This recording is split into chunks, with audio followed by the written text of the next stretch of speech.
December 1st is designated as World AIDS Day. It is a time meant to raise awareness about HIV and AIDS. But as ABC 7's Alex Redmond reports, we may not be as enlightened as we could be about who is affected by the virus. Alex? That's right, Haley. World AIDS Day serves as a reminder of how HIV/AIDS started, of people we've lost, and how far we've come. But if you think you know the face of HIV, you may want to reconsider. Not a single empty seat at the World AIDS Day celebration in Newtown, Sarasota, as we remembered those no longer with us and learned. Last year, it was reported that the state of Florida now is #1 in newly diagnosed infections. Florida's testing programs may be why more people are diagnosed. We're getting 5,100 new infected people that we have to treat on an annual basis. This does not include this group in our community. One day that those infected will be respected. Those living with the virus. And because we are diagnosed with HIV, society has looks on us like we are less than when we are not. If you think that HIV or AIDS does not affect you, then you may want to consider this. 25% of all leading new HIV infections are young men sleeping with men under 25. If you're older, this could be your grandson. I'm a young white gay man in America that is under 25 diagnosed with HIV when I was 22. But there's denial coming from another group. Because HIV still happens to those people.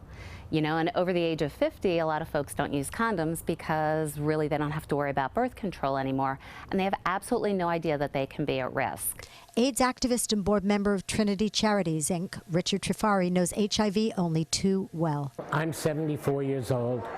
I've been living with it for 34 years. We didn't know how it was transmitted and didn't even have a name for it, says Trifari. If you're not careful, and if you become complacent about sexual intimacy, let me just tell you, you don't want this. Even today, says Trifari, there's a load of stigma surrounding HIV and AIDS. And I say, I'm HIV, and you know what happens?